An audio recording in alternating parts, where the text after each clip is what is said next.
Beyond Light kicks off the next trilogy of stories that we're trying to tell with Destiny. Players are going to go on a journey to discover the true nature of light and dark. It's the beginning of players learning more about the darkness, and in fact going so far as to wield it. It's about leaving comfort and safety behind, walking a different road than one that you may have believed you were destined for. What makes something bad? What makes darkness dark? Who's right? Who wasn't? How are those learnings going to change the characters that you have gotten to know over the last 6 years?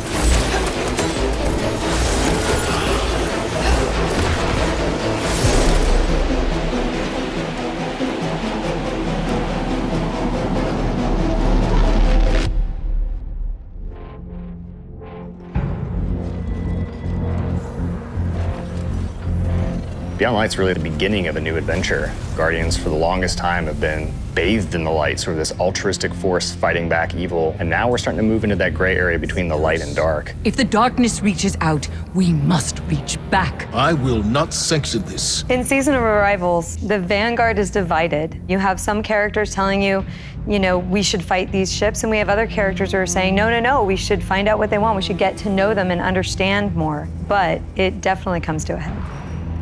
This next year in Destiny is really just about how all the different characters and factions are reacting to these disappeared destinations and what that means as the pyramids have arrived in our system, not for the first time, but for the second time. We're going to see the return of a character who's been absent for a pretty long time in The Stranger, and boy, does she have a lot to say, and she has a lot of time to explain.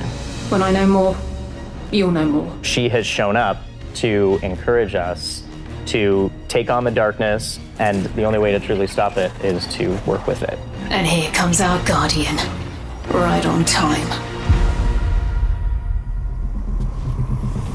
Why did the darkness invite us here? Europa is literally like a time capsule.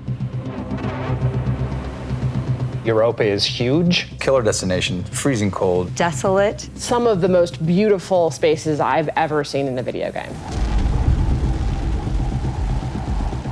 There was a lot built on Europa during the Golden Age, and a lot of that was built underground. Clovis Bray had some research facilities there, really pushing the limits of technology and innovation there, maybe stepping into some things that we shouldn't have. Under the ice, all kinds of secrets.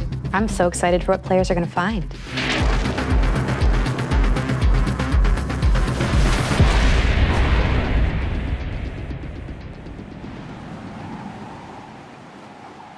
The storm on Europa was actually something we've wanted to do for a long time.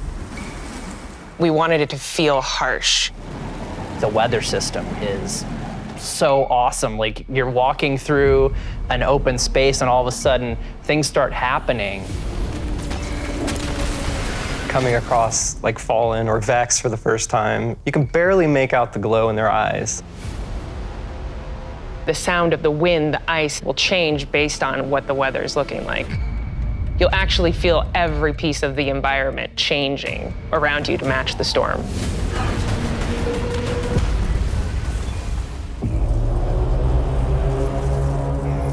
Europa itself is a pretty foreboding place. Aramis is there in advance of us, and she's set up a forward base. She has lieutenants who have gotten their hands on Stasis, gotten their hands on the darkness, and they're learning to wield it. One by one, we will rise again. And so I think her motivations are really interesting too. Today, we begin breaking free from our chains. Aramis really challenges a lot of the ways that we think about light and darkness. She's going to make you think about your relationship with the Traveler. She's a compelling leader, and she has a vision.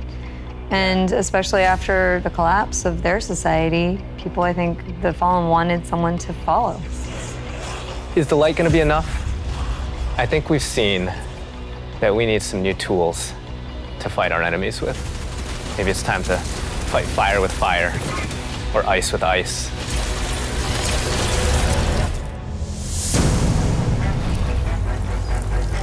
Stasis is, not just a set of new supers, but it's a new damage type. We've got Solar, Void, Arc, and now we've got Stasis.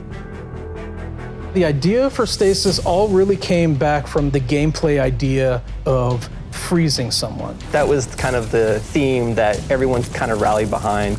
Dima's an amazing concept artist, had some images that really kind of put us on the right path. What really was landing with that was the more crystalline notion. So when we say cosmic ice, that's kind of where the cosmic comes in. Once he freezes solid, I'm able to hit him again and just shatter him in pieces. The pieces break apart and explode into sharp shards that can damage you. So all of that kind of came together when we landed on that theme.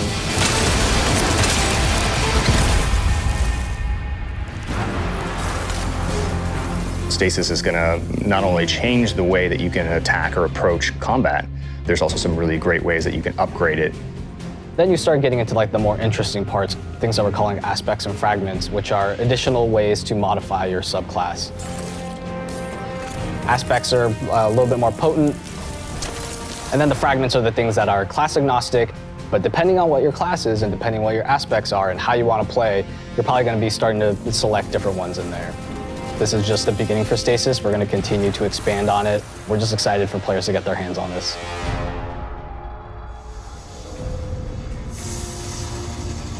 When we're creating a new palette like Stasis, we do what we call a source jam.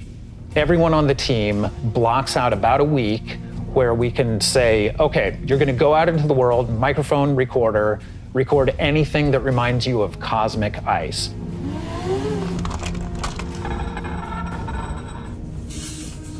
That gives us the palette that we can build the eventual sounds out of. I found personally that the best way to do it was at night. But doing screams, screeches, and blood-curdling yells is a little scary at night. Then I had a really rumbly stomach, and that also was recorded. There was also a breast pump.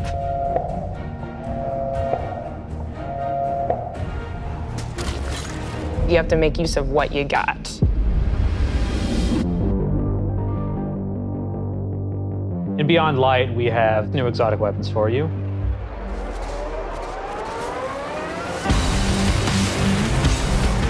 No Time to Explain is coming back.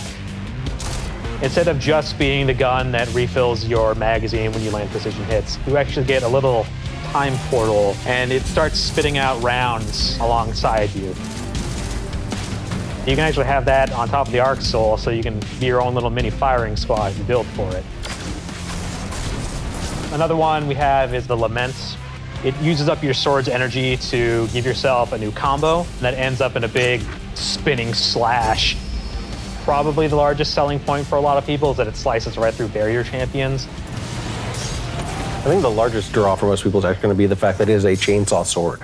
Maybe. Yeah. For Beyond Light, we really wanted to create exotic armor pieces that formed a key part of your build around which all the other parts of your build could revolve. For example, the Titan gets the Icefall Mantle, which is a set of exotic arms that looks like it is crafted from Golden Age tech. When you activate it, you sort of slam your arms down, create a burst of stasis energy, and then you cover yourself in an overshield. The Warlock exotic is Necrotic Grip. If you are facing a wave of thralls running at you, you can nail them with your melee attack, and it starts to burst and sort of cascade through the whole group.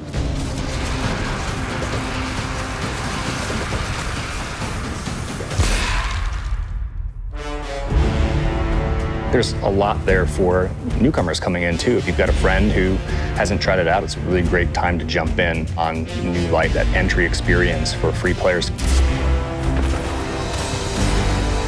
Last year, when New Light launched, we brought back a small portion of the Cosmodrome. This year, we're bringing back a much larger portion of the destination. It takes some of the experiences that started with original Destiny 1, but puts them and stitches them together in a different way and adds new things and tells a different story. What you're gonna meet in this new opening experience is a character with not one, but two names from Fast and the Furious, Shah Han. Thank the light. I didn't think we had other Guardians on patrol here. What I love about the Cosmodrome is it feels like Destiny distilled.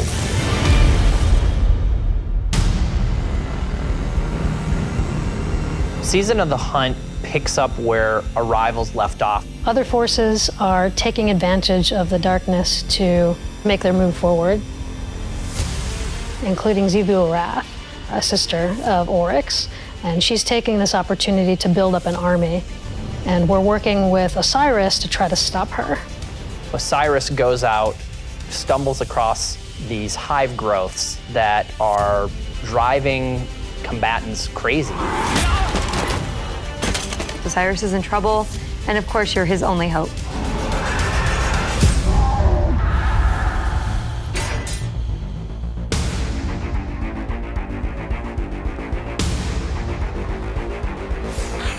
We warned you it was going to be dangerous down here.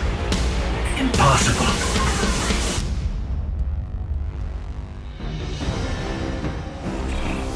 We finally catch up to what we saw at the end of Forsaken, where we saw Aldrin being brought back to life by a ghost. Aldrin, who now refers to himself as Crow, he doesn't know what he did. The slate's been wiped clean when he was resurrected as a Guardian. We know what he's done, and we know what he could be capable of doing. So now we're going to spend some time watching him go back and forth. And that's going to question how we look at him, how we look at ourselves, how we look at the light, how we look at darkness. In Season of the Hunt, we're partnering with the Crow and Osiris to take down the High Celebrant. It's creating these cryptoliths around the system, and those cryptoliths are attracting Elixian Cabal and corrupting them. So Xivu Arath is essentially corrupting herself and army, and it's our job to put a stop to it. I'm really excited to see Xivu Arath fleshed out more and to find out more about her relationship with Savathun and what that means for year 4 of Destiny. Savathun has been placing dominoes, and at the end of year 4, she's gonna knock down the dominoes. We're gonna see what she's been really up to. And so this year, she's putting the last pieces in place.